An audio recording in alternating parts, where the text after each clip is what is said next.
Bismillahirrahmanirrahim.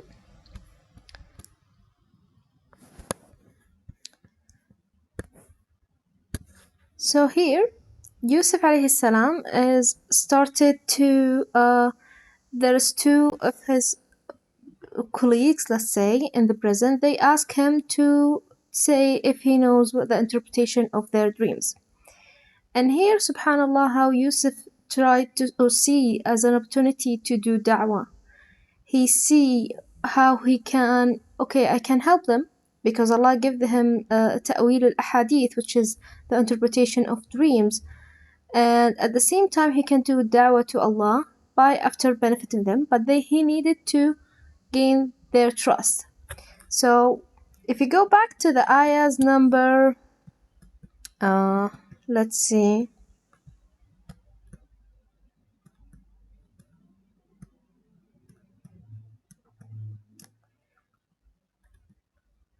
Ayah number 37, where he said, Allah said on his word that there is no food you're gonna gain until I give you its own, tell you about it before it comes to you.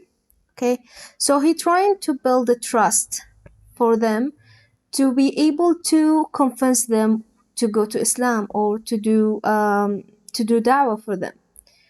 That's then ذَلِكُمَا مِمَّا عَلَّمَنِي رَبِّي. This is what Allah have taught me. So again, he trying to connect them toward the main source who give him these type of ayahs. Then he tried to share part of his story. He said, إِنِّي تَرَكْتُ مِلَّةَ قَوْمٍ لَا يُؤْمِنُونَ. I left the millah, or the people who are not believing in Allah, and they're with the day after they are disbelieving of al-akhirah. So now he tried to share his part of his story, and in a more psychological way, it's always a way to connect with people when you share type of part of your story or part of something, of a struggle you went through or something you have been through. It's a type of a communication skills that can really build connections. When we start to share this kind of events that we went through in our life, it really builds trust and it makes the other person believe in what you are saying more because you shared this part of your life with them.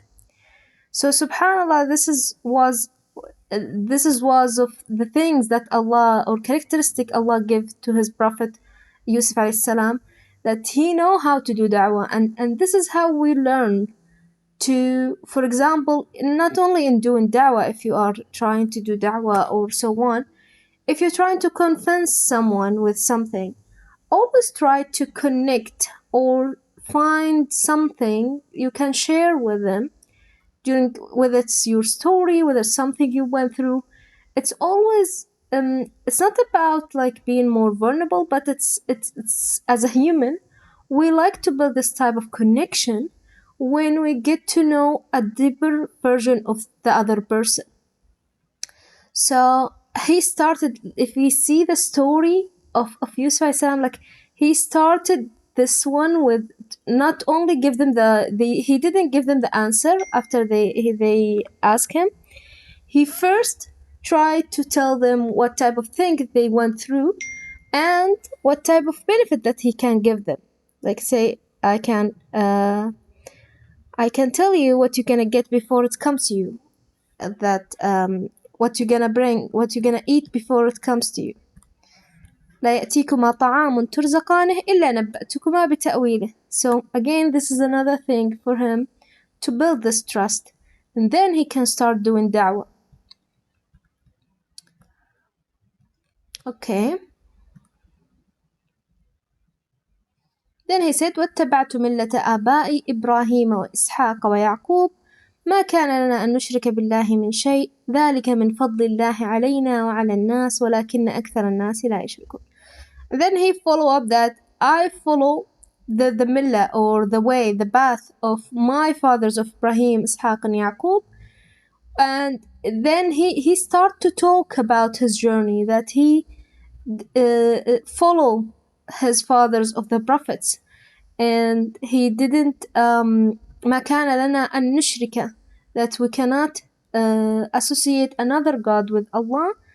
And this is all because of Allah. All this credits, all this journey, all this hidayah that was given by Allah on us and on the people. And most of the people, they are not grateful or thankful. Okay.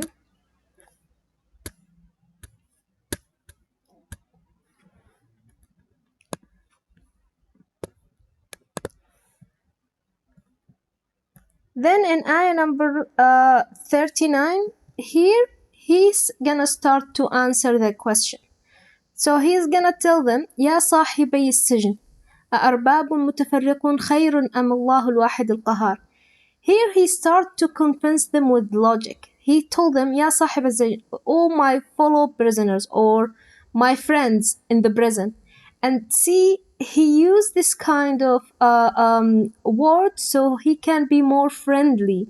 He can be more close to them. People might also accept whatever you're gonna tell them when you use kind word. Oh my dear, oh my loved one, oh my friend, oh my, because they're sharing the same way. Ya صاحب السجن, it's like we're in the same prison. We are in the friends that we are gathered in this prison in the same situation. So again, this makes them feel more close to them, and eventually they will be more convinced or trusted that whatever he's gonna say, they gonna believe him, like regarding dawah. Then he told them as a kind of question, but again it's a kind of like triggering their thinking to think more about it, so they can be more convinced about Allah before, like, without just telling them, oh, Allah is the only God that deserves to be worshipped. No, he started with a logical question, so their belief would be much deeper, or they will be more convinced if they want to follow what he's doing or what he's guiding them for to worship Allah only. So he asked them, أَأَرْبَابٌ مُتَفَرِّقُونَ, which means, is it better to have many different lords or many different gods than having one God, only Allah? Is الواحد القهار. الواحد is the one, and قهار is the supreme, or the one who's above all of these gods, who have all the best power of all of them. So again, he's asking them, like, would you prefer to have many gods to worship, or to have one better God who is above of all of these gods? Okay? And this will let them think which one is better. Imagine if you have like different gods, and you need to go to each god, or to worship, or to pray, or to make dua for each god. Let's say one god for your health, one god for money, one god for blessings, any type of things you want. Imagine how exhausted you're gonna be. Imagine how distracted you're gonna be.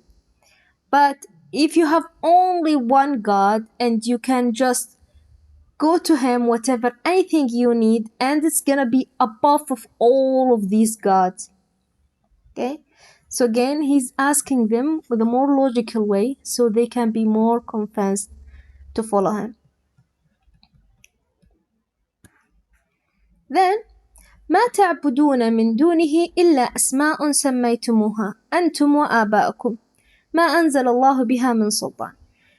Here he starts to say, whatever you're worshipping is only names that you name them, you and your fathers. Allah has not put any sultan or send any person, or he's not the one who make it. Okay? And here is something interesting. If we think about it, you know that they used to worship statue, the one that Lat wal Uzza wa Manat al Akhirah, they had their names back then. They will make a god, and then they will give it a name, and then they will start to worship it. Okay? Sometimes it were someone like he's a very good worshipper because he was very good. Then if he died, then they will do a statue. Then they will start to worship him with Allah. Or sometimes they will make a new god and then they will just give him names. Okay. And when you think about it, more of a different way or on our lifestyle. Sometimes we give names to something or things that does not really have any value, but because we give them that name, we start to imagine or believe that they have this power. So they used to worship rocks. Okay, these rocks did not benefit them, did not do anything for them, but because they give them name, and they start to believe that these rocks is gonna make us close to Allah, or they gonna give us a blessing, or they're gonna heal our disease, or whatever type of names they put upon of this rock that it does not mean anything, but because they start to believe in it, it's how you think about things. Sometimes you might put names on something. Let's say, for example, this job, it's gonna be the one that, for me, like this job is the one that gonna give me rizq, that gonna give me money. Or this food or this medication is the one that gonna give me shifa or healing. Sometimes we give names to things, but we forget, or maybe it does not have the main value. It's not the main source. The main source is Allah, Shafi, the one that heals. Allah, Al-Ghani, Al-Razzaq, the one who will give you rizq. So I like always to reflect it in our life. I know now we don't have asnam, we don't have statue that we worship, Allah. But when we think about it in our daily life, what type of things that you in life that you became so attached to it that might act as asnam, as a statue, as something that between you and Allah, which is the main source of whatever you're seeking. And it's a good question to ask ourselves. Sometimes we really magnify or think it's the source of whatever we're seeking. Let's say this job is the one that's gonna give me money, or this person is the one that's gonna give me happiness, or this any type of things like it's gonna give me, let's say this house is the one is gonna give me safety. Any type of place or a person or something that we gain this type of feeling or we seek this kind of value behind it because we put names on it, that this house is my safety, this person is my happiness, this job is the one that gives me financial stability. It's all good, but don't forget the main reason, the main source who give you this job, who give you this person, who give you this house, who is the original source of safety, happiness, and rizq and financial stability. It's Allah. Don't let the names that you named may you forget the main source. Then it's gonna be as asnam or as what they used to put between them and Allah. Okay?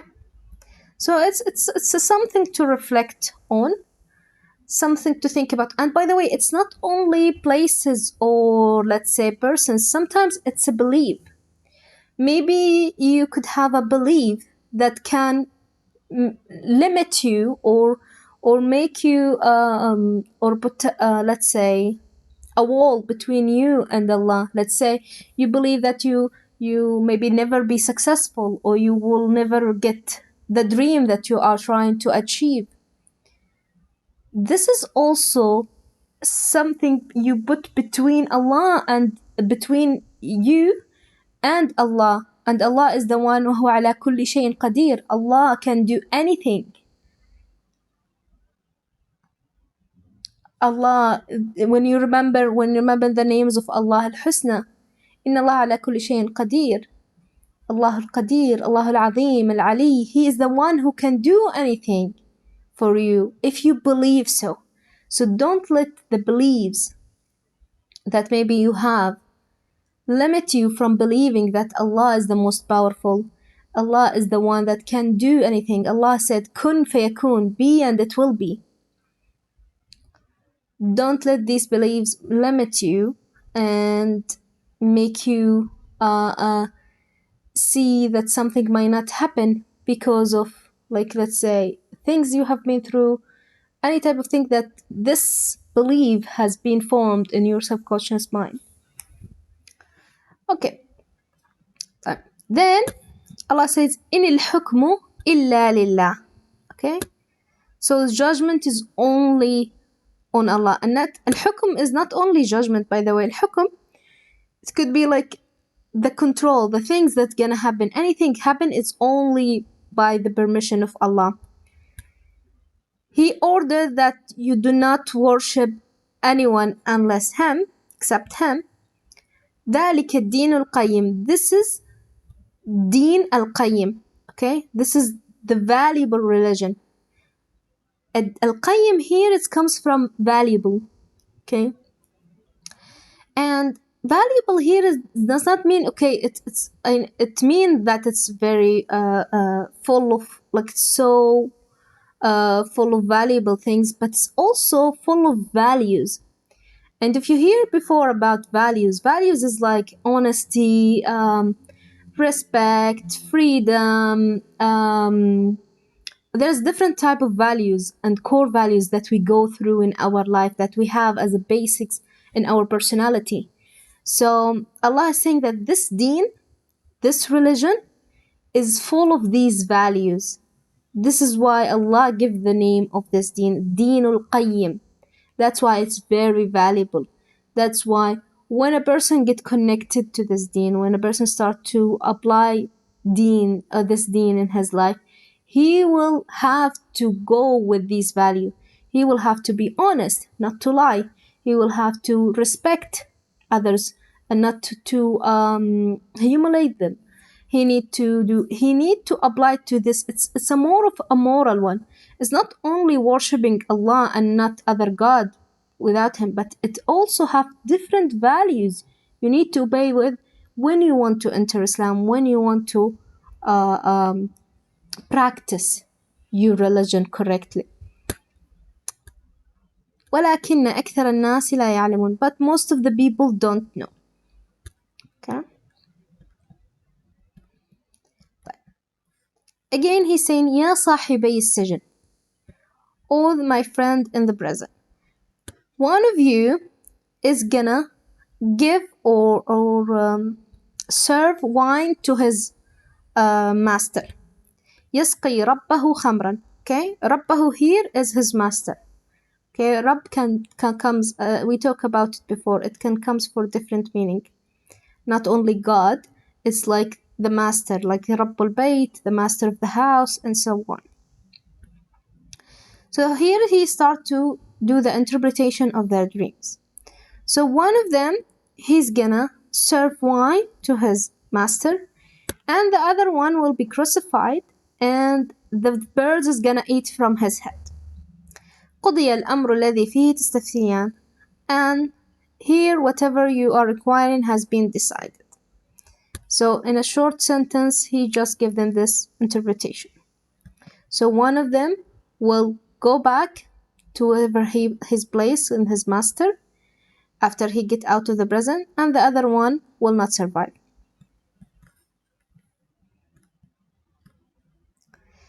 Then he said to the one that he thought he's gonna survive, mention me in your master, that tell him about me, because when they put him in prison, if you remember the story in the beginning, the wife of Al-Aziz tell him, if you did not surrender to me, to whatever she's asking from him, she said, I'm gonna put you in prison. And then they put him, and because he didn't surrender, they put him in prison, and for no number of years. Like, they will just put him and forget about him. So it has been many years and no one remembered him. Or they didn't, no one knows about him. They just put him in the prison for till there is no limit. So he said, mention me in your master. فأنساه الشيطان ذكر ربه. Here, الشيطان made him forget to mention Yusuf to his master. فلبث في السجن بضع سنين. So he remained in prison for several years. So I think they mentioned, maybe for 9 years or even more. I'm not sure of how many years. But here is an important point to mention, that he said, فأنساه الشيطان. Shaitan made him forget to mention whatever he's want to mention. And here is something nice to think about, is that when you forget something, try to always do isti'adha. Say, أعوذ بالله من الشيطان الرجيم. Because most of the things you want to forget, it might be from shaitan, as what Qur'an is mentioning. So there is a couple of things, if you want to research the things that shaitan can have ways into you, is put in fears and make you forget things. And there's also other stuff. But here, like, there is another ayah, إنما الشيطان يخوف أولياءه, that shaitan terrified or scared his people.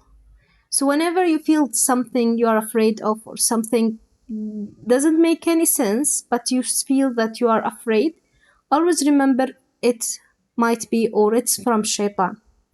Whenever you do isti'adha, and you remember that Allah al-Qawi, that Allah is the safety place, that you remember this connection with Allah, then all of these fears go. Because why? Shaitan wants us to feel weak. Shaitan wants us to forget that we are connected to the most powerful source ever, which is Allah al-Qawi, the most powerful. And the more you have fears, the more shaitan put fears in you, the less faith you have. And it's a very interesting journey. To be honest, I'm also trying to think of doing something, either like a workshop or something, about fear and the relation of it in Quran, and more in a psychological way. We have lots of fears in our life. We grow up building these type of fears to protect us. But sometimes these type of fears prevent us to live our unlimited potential that Allah put in us, to live and enjoy different type of experience in life because of fear. So how to break out of fear and get connected to the main source of safety, the main source of powerful, the main source of everything, and have this faith more in Allah, the more less fear you will have. It's a big and deep topic, and really, inshallah, may Allah help me. I really want to do a course maybe on fear and its relationship, how it's connected in Quran, how it's mentioned, how to overcome it, and how to understand it to be able to break free out of it.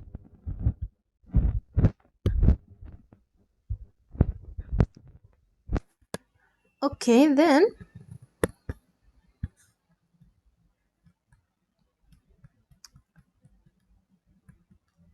So he forgot to mention. And in one day, then وقال الملك إني أرى سبع بقرات سمان. Then the king, which is actually was the master of the other guy, the one who gave him wine.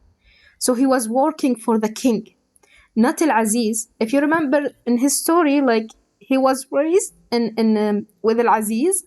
Al-Aziz, he was like a minister or something.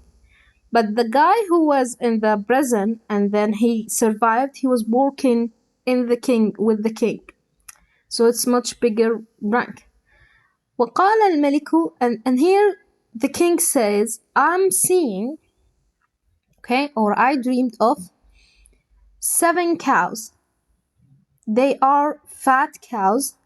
They're eating by 7 skinny ones, okay? And 7 greens, sumbulat of greens. Sumbulat, if you know, like the one,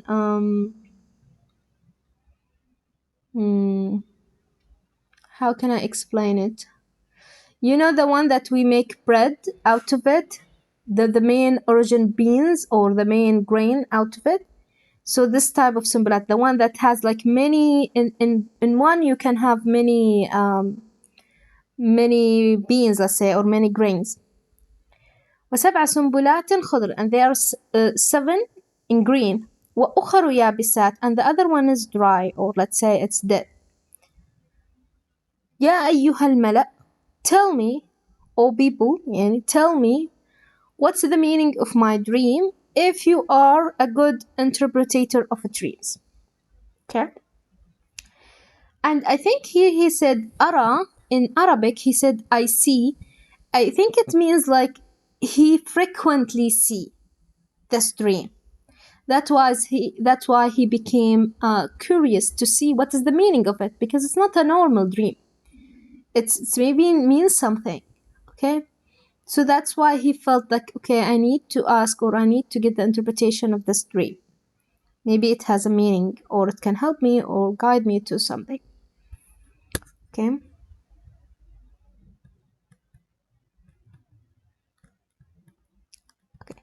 Here his people said, قالوا أضغاث أحلام. They replied, this is only a non-logical dreams, let's say. أضغاث أحلام is like there's different type of أحلام, or there are different type of dreams. There is the dream that you feel like it's so messed up and doesn't make any sense, and sometimes you dream of something flying and something colorful and the clown gets something, you know, this type of dreams that does not have a meaning, or you cannot even give it an interpretation. We call it أضغاث أحلام. It's like, it's meaningless, like it's not that a big deal.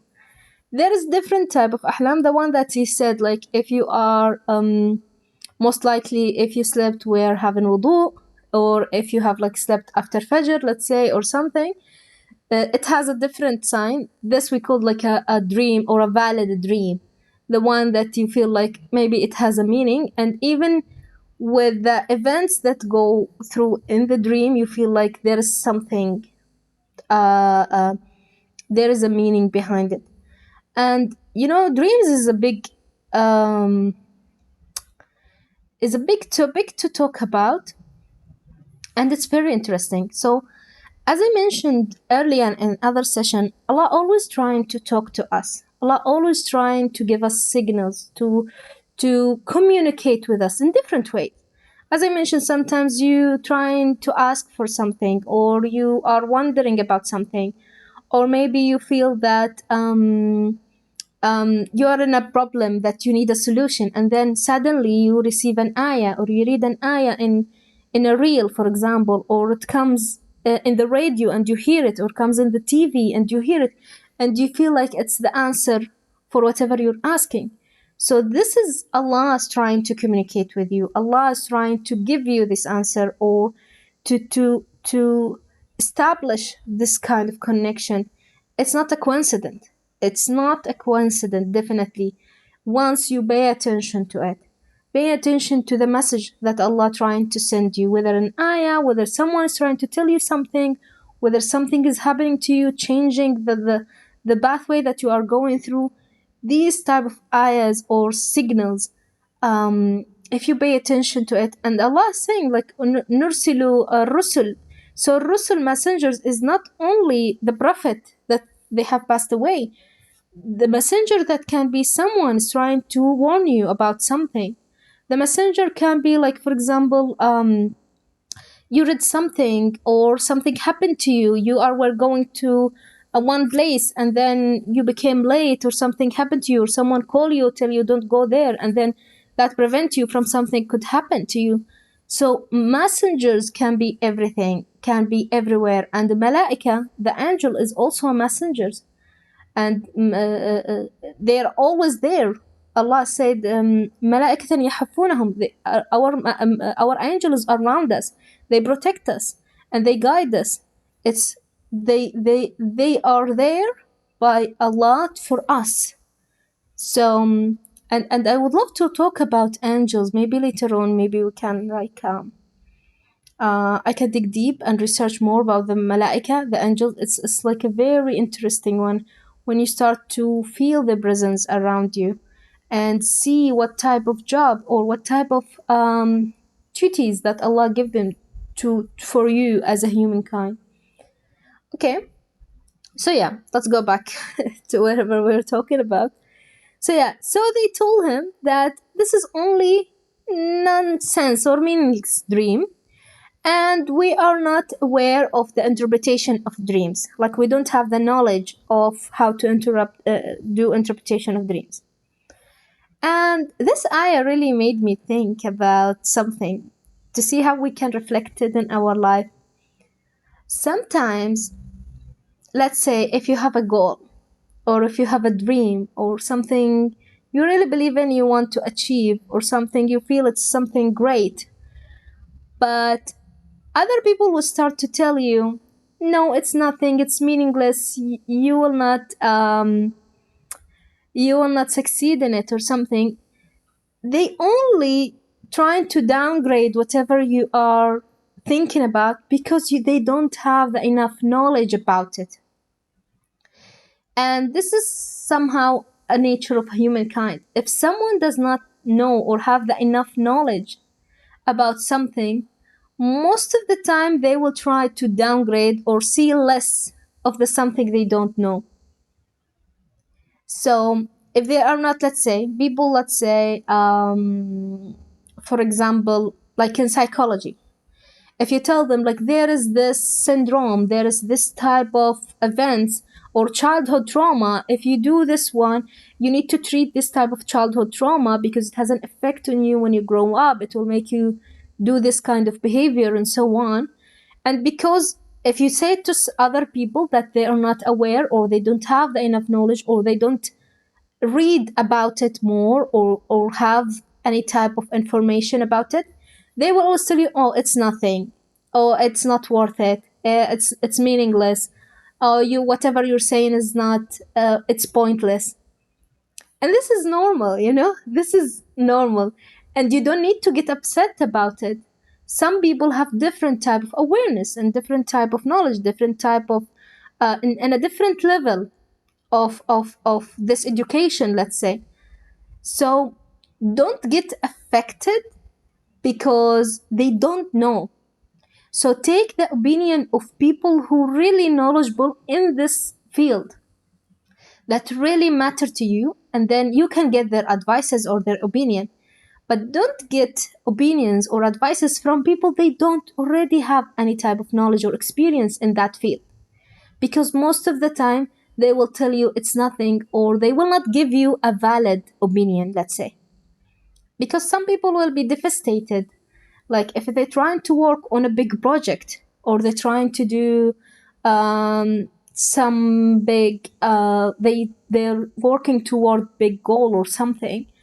And then because lots of people around them, they don't have enough information about it, then they will try to tell him, oh, don't do it. It's not worth it. It's meaningless. Whatever you're working at, what is it? It's like nothing. Then they might get affected and be devastated because of that. And here where you need to be aware of not to take everyone's opinion about the things you work on. Take the opinion from people who is reliable, who you feel like, yeah, they know, maybe they have been experiencing this field. Otherwise, don't listen to everyone.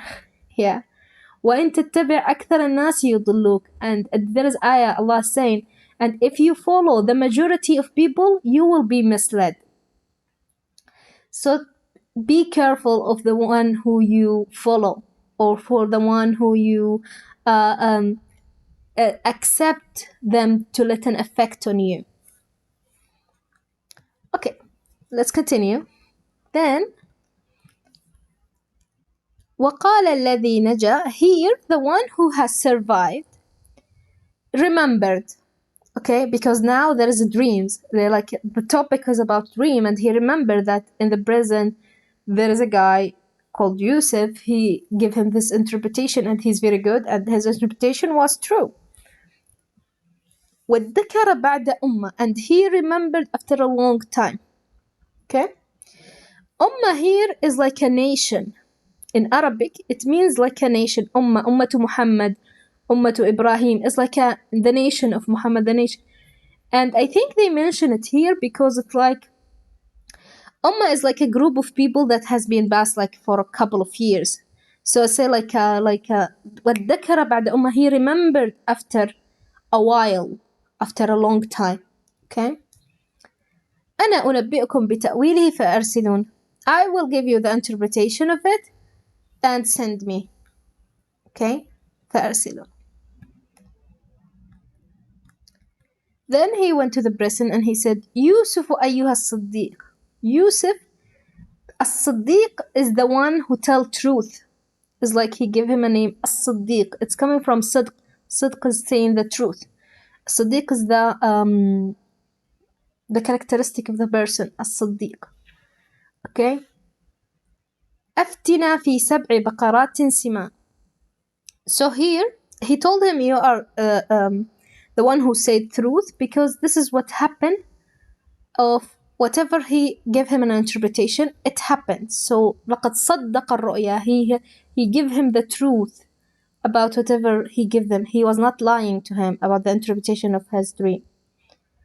He told him, tell us the interpretation of 7 cows, 7 fat cows that eating 7 skinny ones, and 7 green ears, green, and other dry one, 7 dry one or a dead of this planet, so that I may return to the people and let them and make them know. Okay. So now he remembered him and he went down, and subhanallah, now when you think about, like, he forget about him, and even though he tried to ask for a favor and came back after many years, and with that, Yusuf alayhi salam could say, okay, no, I don't want to because you didn't remember, or try to blame him, but he still gave him the interpretation of this one, subhanallah. So he said, قال تزرعون 7 سنين دأبا.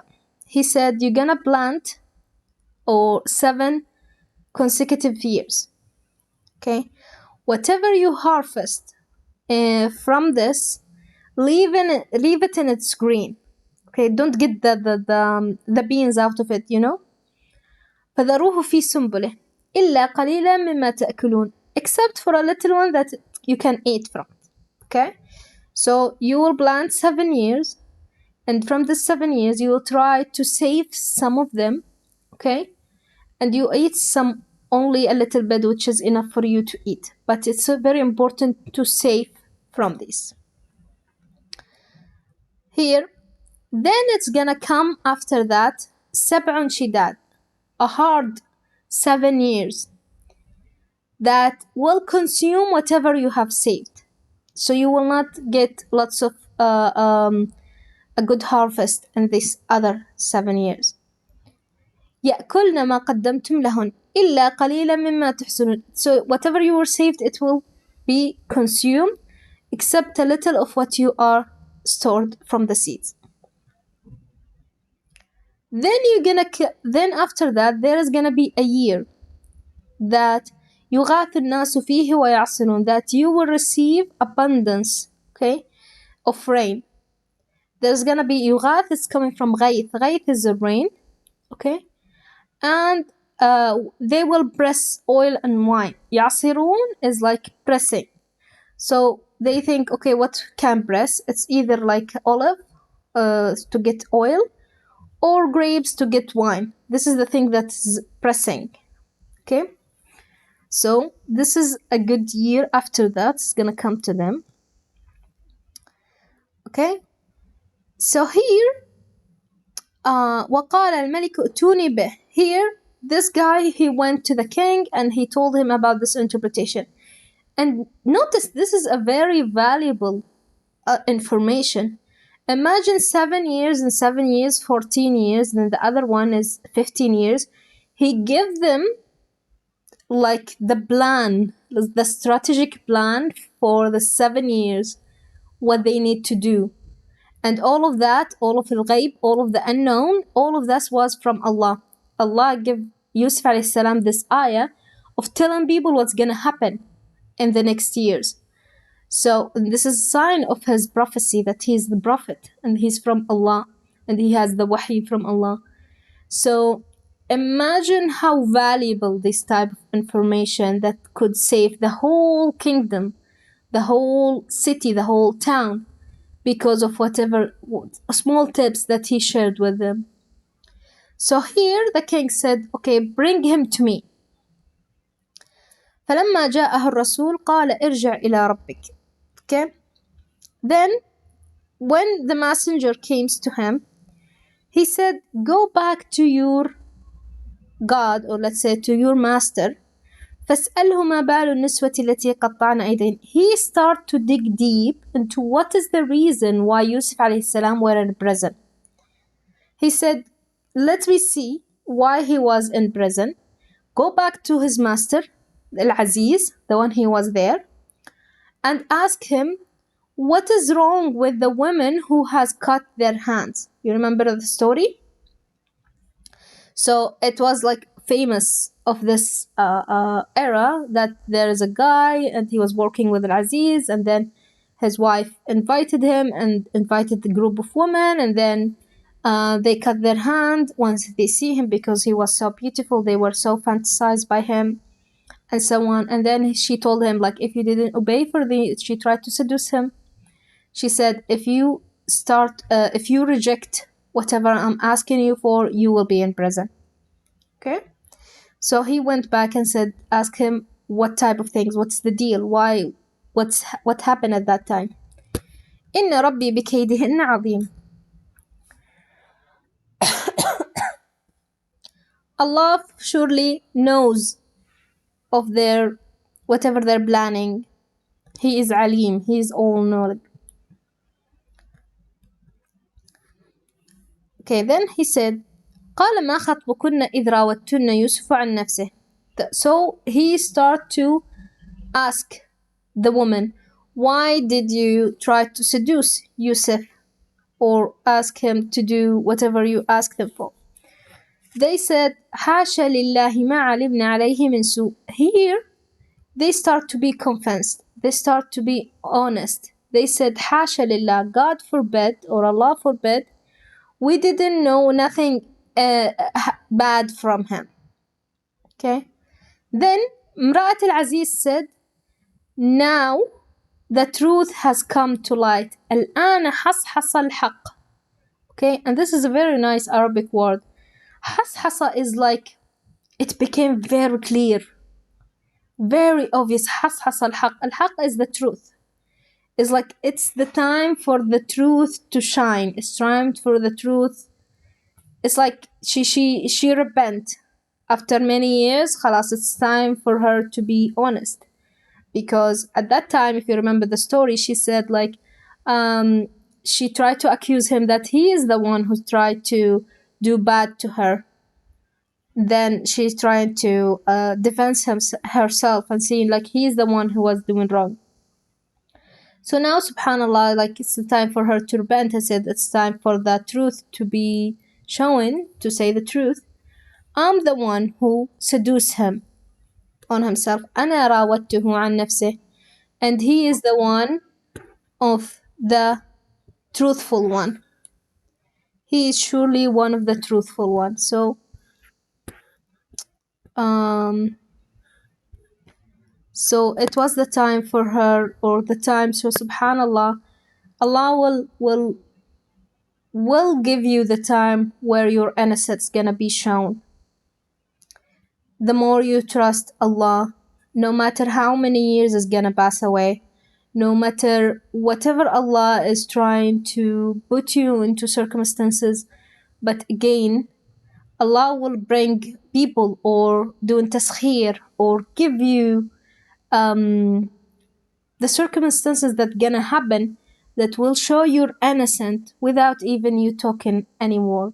So subhanallah, and here's the trust that after many years, because of something you did good, like Yusuf alayhi salam, he helped them give them the interpretation of this dream, and he didn't wait for the reward that he gonna get. Although the other guy forget to talk about him or to mention him, he still did good deeds and helped them with the dream of the king. And then subhanallah, see where the king, he tried to investigate, reopen whatever happens, and then everything, Allah will show you're innocent, or will give you victory of whatever thing you have been go through with the most beautiful way. Okay, then ذلك ليعلم أني لم أخنه بالغيب. And here امرأة العزيز, the wife of Al-Aziz, she continued that, and this for him to know, she was talking about Al-Aziz, that I never cheated in his absence. وأن الله لا يهدي كيد الخائنين, and Allah certainly does not guide the one who trying to be dishonest. So now she is like, we can see how she went out and she repent or did tawbah. Again, like she tried to say that for her husband, that she will know that I never cheated on you, and Allah la yahdi kayd al-ghayr. She knows that if she was dishonest, she was not honest in something, Allah will not give her guidance. And she came to this realization after this many years, after what she experienced. I don't know what type of experience she had, but this realization definitely comes after this long time because of the signs that she has seen in her life. وَمَا أُبَرِّئُ نَفْسِي إِنَّ النَّفْسَ لَأَمَّارَةٌ بِالسُّوءِ. And I'm not seeking or saying that I'm innocent. I'm not trying to make myself free of the blame. إِنَّ النَّفْسَ, for indeed, nafs, our soul. It's not soul, to be honest. The nafs is different than the soul. إِنَّ النَّفْسَ لَأَمَّارَةٌ فِي السُّوءِ. So nafs is always guiding us. Sometimes can guide us to do bad things. Okay? إِلَّا مَا رَحِمَ رَبِّي. Except what Allah give mercy to. إِنَّ رَبِّي غَفُورٌ رَحِيمٌ. Allah is the all-forgiving and most merciful. And I think we mentioned this before about different type of nafs. Nafs al-ammara bis-su, the one who asks you to do bad stuff. Nafs al-mutma'inna, the nafs who has assurance. And nafs al-lawwama, nafs that keep blaming you for things.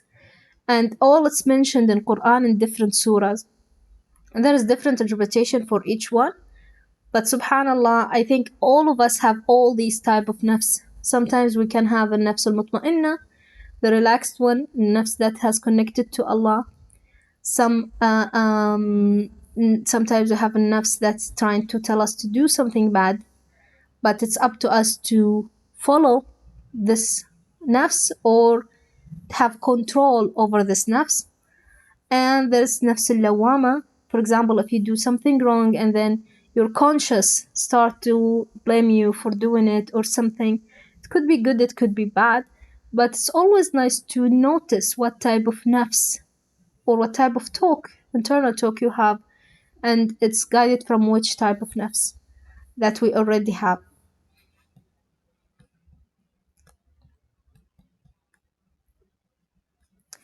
And here وَقَالَ الْمَلِكُ ائْتُونِي بِهِ أَسْتَخْلِصْهُ لِنَفْسِي. And here the king said, after he saw all the story, saw how innocent he is, saw that he didn't do something wrong and he was imprisoned by injustice, he said, bring him to me. أَسْتَخْلِصُهُ لِنَفْسِي. And I love this word, أَسْتَخْلِصُهُ. أَسْتَخْلِصُهُ is like, I'm gonna take him specially for me. I'm gonna make him like in a special place for me. So, and this is so beautiful. فلما كلمه قال إنك, and then when he talked to him, he said, today you are مكين أمين. مكين أمين means someone well placed and fully trusted. Amin is coming from trusted, the trusted person. It's a description. Makin is coming from makan. Makan in Arabic is like a place. So when you are a makin, that you own, it's not like you own the place, but you have the full control of this place. It's like you are the king of this place. Makin. It's like a description of a very powerful control over this place. So, subhanallah, still it's not the end of the story, but it's a very beautiful how Allah will give you and reward you after all the things that you have been through, and Allah has His own wisdom behind it. Like, definitely there's type of wisdom. Subhanallah, Allah mentioned in the beginning of the ayah, as He said, وَلِتُصْنَعَ عَلَى عَيْنِي, and so you will be made upon my eyes. I think I'm gonna go back to it. Let me see. If I can search. Let's see.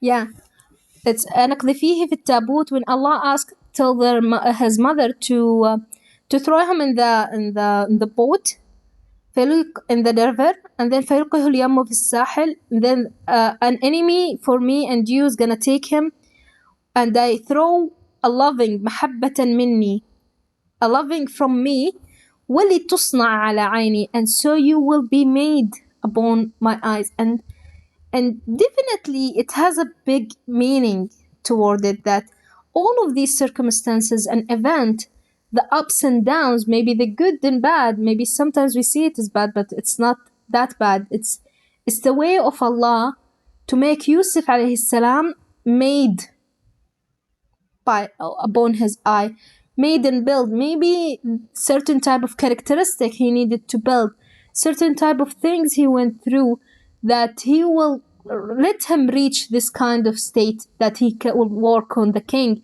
and they will have makinun alim amin, that he will have a high status or reach this type of social status. He needed to go through these type of things for benefits. We might not know all of them, but there is definitely wisdom behind it. Sometimes we see like lots of like, why did this happen to him? Why this negative events that he went through? Why all of these suffering? All of that, Allah has wisdom behind it. And he couldn't reach whatever he's reaching or doing da'wah or the greater purpose that he was going through unless he went through all of these type of events.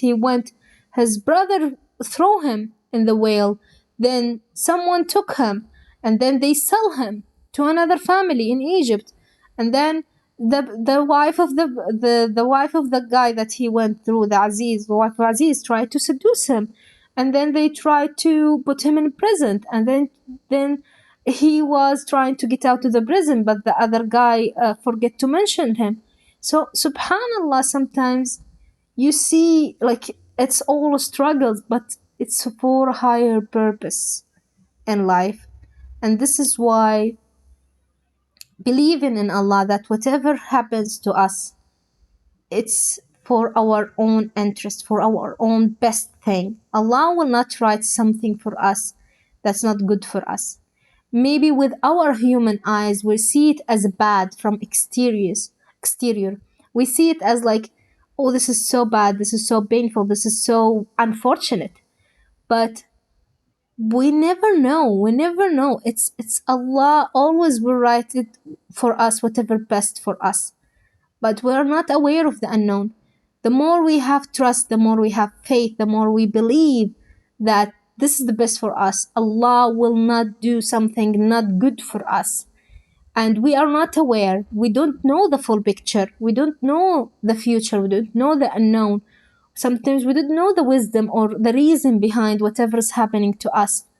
But if we have this trust and just believing in Allah and just have this type of acceptance, subhanallah, gradually Allah will give you your right, will show you're innocent, will give you the blessing, will compensate for you, will give you the status you dream for, will give you your goals and the blessing, if you just have this type of acceptance and belief in your life. So yeah, subhanallah, this is another chapter of Surah Yusuf alayhi salam ended, and inshallah next session we're gonna continue our next chapter. But let me finish with this ayah. So this is ayah number 55. Here Yusuf alayhi salam said, قال اجعلني على خزائن الأرض. He said, put me in charge of the storehouses of the land. إني حفيظ عليم, for I'm truly reliable and I'm knowledgeable.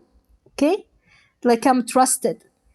So, and here see the confidence, subhanallah, the confidence of Yusuf alayhi salam. Khalas, he is now all confident with the strength of Allah. He told him, okay, you want to hire me? Put me as like the minister or the trusted one on the storehouses, or the one you store like the money, the food, the everything. I am truly reliable, or Hafiz. Hafiz is like I can protect things, like he's can keep things very well, and Alim, that I'm very knowledgeable. So I love this one of how when you know that you have this type of traits, you know that you are good in something, you admit it and be proud of it and say it. And don't be afraid to claim your right and ask for the things you believe you deserve it. So if you are good in, let's say, calculating, you can be like asked for, be in charge for the accountment, or be something related to this one. If, for example, you have good leadership skills, don't be afraid to ask to be the leader, whatever you are in certain type of groups. So I love how he have this type of confidence and proud of whatever characteristic he has, and not being afraid or not feeling ashamed or not feeling, like humble. Sometimes they call it humble, but I don't like it. It's like, if you have something good, say it, show it, be proud of it. Don't be afraid to ask for whatever you feel that you deserve, that match your characteristic, that match whatever you have.